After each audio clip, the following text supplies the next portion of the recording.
Are you serious? Well, for house that'd be tough. For typing it's irrelevant. I'm okay with that. Just look for red and type the red. That's all I gotta do. And the blue. I gotta watch out for blue. God damn, this game. Alright. Can't fool me this time. Okay, I'm getting the hang of this. I think I'm getting the hang of this.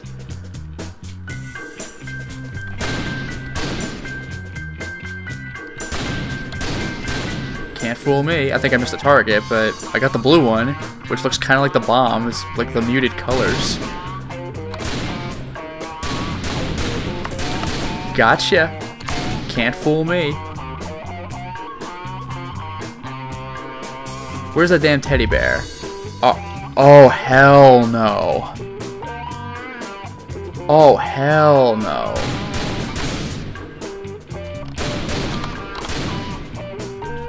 Oh, boy. Oh, I missed the blue... Jesus, I missed the blue one. There's no way I could follow the blue one. Jeez, I got the blue one. Holy... This is really hard to see. I could barely read. Wow. That's... Come on! No one's that good. Well, I won the damn teddy bear, right? Yeah. Oh, achievement. Sideshow Wizard. That was tricky and a half. Okay, I gotta admit, one thing I like about the original Typing of the Dead was that you could do the minigames, but then it would crank up the difficulty more and more, so there's more of a reason to replay them.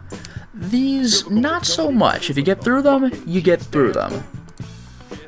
I guess last thing I'll do is give a real quick taste of DLC.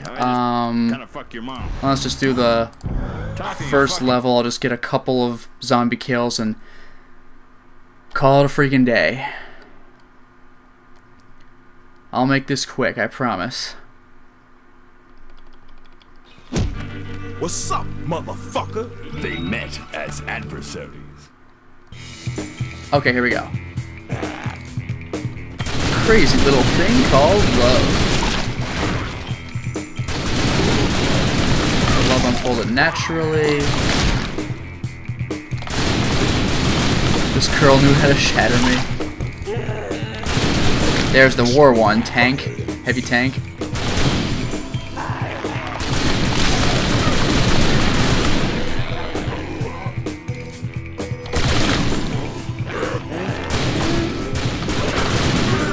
Fair maiden.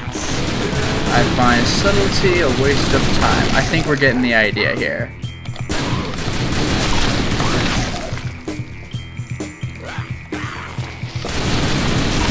Inferior units. Guns are useless with idiots. Drink a bottle of wine together. Okay. You've gotten a little bit of taste of the DLC, and as I said, the Love and War one, that one's actually free. So that and Football Manager, football meaning soccer, if you're interested in the free DLC. The other stuff, though, in my opinion, totally worth the buy. As is this game. Well, we did it. We beat Typing of the Dead Overkill, and it was a lot of fun. Delightfully schlocky, surprisingly captivating plot, halfway decent voice acting, in that the voice acting was kind of cheesy, but that contributed to the mood, as opposed to the just bad voice acting of the original Typing of the Dead or House of the Dead 2. So this was a lot of fun to play, and it's cool to see legitimate plot twists happening instead of kill more zombies, and that's the entire game. And also, this game has a bunch of DLC out for it that add new words and phrases, which refresh the entire typing experience. It's a lot of fun. I had a blast typing my way through this, and picking up those comic pages and concept art unlocks and everything throughout the levels. That was a really nice touch too. I'm aware that it was a carryover from House of the Dead Overkill, but still really cool to be able to do it. And they divvy up the power-ups that you can pick up, well, the extras that you can unlock, so that there are some that are only in the typing version, some only in the house version, and some only in the house director's cut version. Yes, this game kind of is 3 games. Typing, house, and then the director's cut, which is the PS3 version. So that's really awesome. You're encouraged to beat this game at least 3 times if you want to unlock everything. I really love that. Now, comparison between this and the original game, I broke this out probably the first installment. One of the things is the way the game is scored. See, in the original game, your focus was really on speed, regardless of accuracy, as long as accuracy doesn't bog down your speed. As long as you get the word out there quickly, you'll get the A for the word, and then at the end of the level it'll say, how many A words did you get? 50 points per. How many B words did you get? Etc. down to E, which is the slowest typing speed. But with Overkill, it's a lot more finesse-based and accuracy-based. You could type at whatever speed you want. You could type nice and slow as long as the zombie doesn't smack you. But if you mess up, you'll break your combo. And what encourages speed is that if the zombie actually does hit you, then you break the combo as well. So if you want to get a high score, then you have to maintain accuracy and decent speed throughout the entire level, which is a pretty demanding task. So there's definitely a lot of challenge to be offered here. Even as someone like me, I'm a fast typer, but as you can see, I had my share of stumbles. So that keeps the thing interesting for me. As opposed to House of the Dead, where you really could just like mash if you're lucky enough and make your way through it, with the exception of the Magician, who does punish you for inaccuracies. Now, speaking of inaccuracies and being punished, one of the things, my big blunders in this playthrough was the final boss. The funny thing is, while context-sensitive words and phrases can give you that little damage boost, this is the easiest boss in the game. By far, it is the easiest boss in the game, and the quickest. All I need to do, mash that keyboard, mash that keyboard. You don't need to type in anything coherent.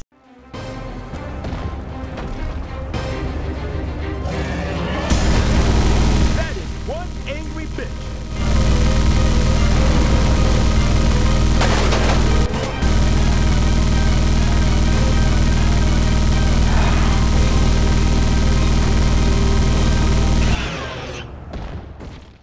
Yeah, there you have it. That is all you have to do. Isn't that a joke?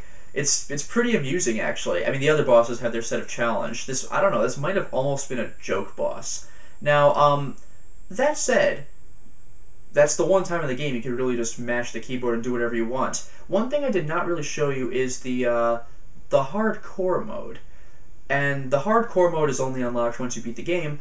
Hardcore mode is no joke. See, in that, you have to... well, you can't make a mistake. If you make a mistake while typing out a word or phrase, then the entire thing will be deleted and replaced with a different word or phrase. So you can't just be like, oh, missed a key, let's fix that little problem. No, you must do everything correctly in one try. If you don't, then the word or phrase will keep resetting until you do it right in one go. So, take a look. I'm gonna intentionally type poorly for the sake of example. Level 1.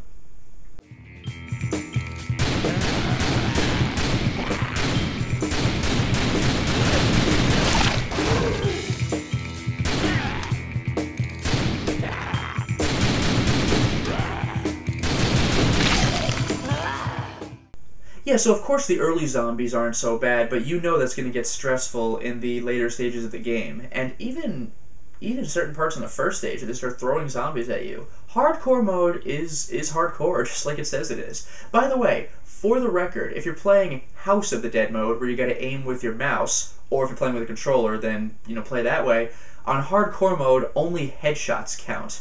So accuracy is really a thing. It can be kind of tricky to hit zombies anyway, but going for headshots when they're bobbing and weaving like this, that's no joke. Speaking of House of the Dead mode, this is a really good value for your money. Even when it came out at $20, Typing of the Dead Overkill is 3 games in one. The typing version, the House of the Dead version, like the Wii version, and then the director's cut for the PS3. So when you beat House of the Dead Overkill, you unlock the director's cut, which is the entire game again, except that you might take different paths in certain levels, or the levels just might be extended in general. Some levels, like the hospital, are considerably longer than the original version. Level 1, the house, and level 3, the hospital, they're pretty long in the director's cut. And they add new things that you didn't expect, which is pretty awesome. Speaking of new things, regarding unlocking extra content, you saw me picking up posters and concept art and things like that in Typing of the Dead, just running by power-ups as I found them. In House of the Dead, there are power-ups in different locations. There are some unlocks that are only available in Typing, some only available in House, and some only available in the director's cut of House. So you really have to play through the game at least 3 times if you want to get everything.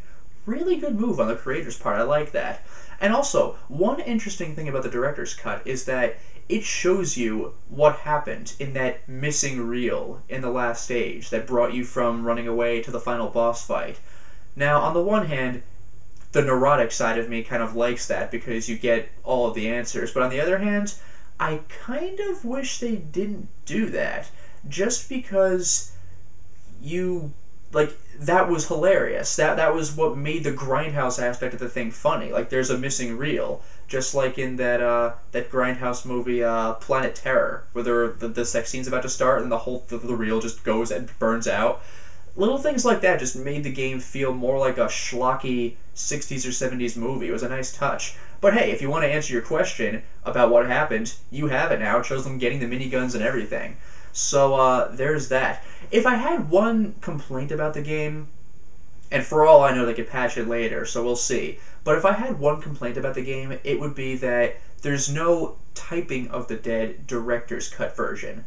If you want to play Director's Cut, then you have to do House. And because they've already divvied up all of the unlockables across the 3 games, I question whether they're going to do a Typing Director's Cut, and if they do, then the unlocks probably aren't going to be there because you would have gotten them already.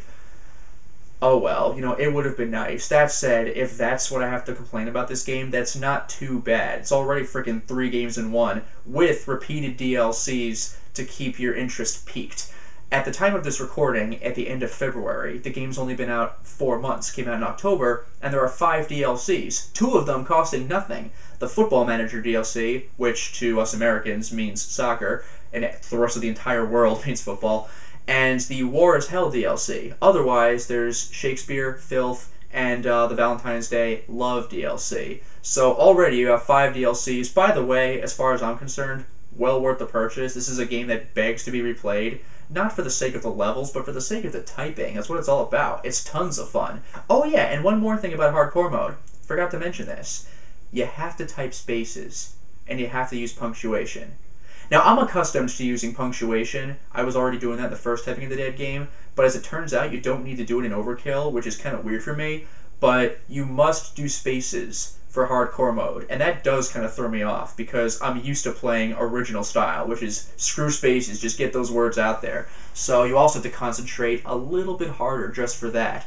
Is this game worth it? Hell yeah. Like, especially for someone like me. I love to type. I've been doing piano lessons for a while when I was, elementary through high school, so I kind of had this affinity for typing because I'm already kind of trained for precision regarding that kind of thing. So it's just a really fun exercise for me, and they keep it entertaining by having it be a legitimate video game behind it. So, like, Mario Teacher's Typing was an attempt at that, but it wasn't actually a real game. You just kind of had little animations that helped your typing. It was kind of a nice visual, I guess, but this game actually has stakes, so it was really cool to be able to play it, especially because I hadn't actually played Overkill before. So that was also really, really fantastic. Totally worth the purchase. So, thank all of you for watching, and special thanks to the people who submitted title cards to me. So in order of submission and therefore order of appearance, I would like to thank Jack Frost and Karina Gonzalez for their title cards. Awesome stuff as always. So, I finished Typing of the Dead Overkill. What's coming up next? It's a game I've been wanting to do for quite some time. Assuming the recording and the voiceover stuff worked out the way I thought they did, I assume it worked out, but I always like to play a very cautious game here just in case things screw up. Assuming things worked out, this is going to be probably the most excited I've been to introduce a game. Until next time, everyone.